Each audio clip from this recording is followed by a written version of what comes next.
বেগুনের এই সবজিটা একদিন বানালে বারবার বানাতে ইচ্ছা করবে। গরম গরম ভাত কিংবা রুটির সাথে দারুণ লাগে। কড়াইতে সর্ষের তেল দিয়েছি 5 ফোড়ন।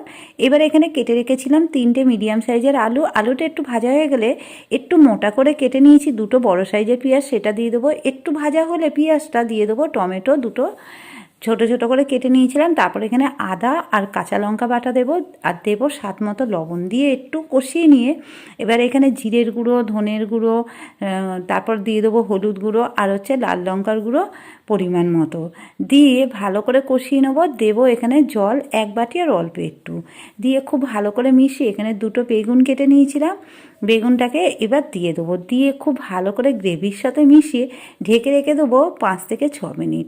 5-6 মিনিট পর ফিরে এলাম, এসে খুব ভালো করে মিশিয়ে নিলেই রেডি হয়ে যাবে বেগুনের এই সবজি। এতে একটু ধনেপাতা দিলেও ভালো হয়, আমার হাতের কাছে ছিল না তাই দিতে পারিনি।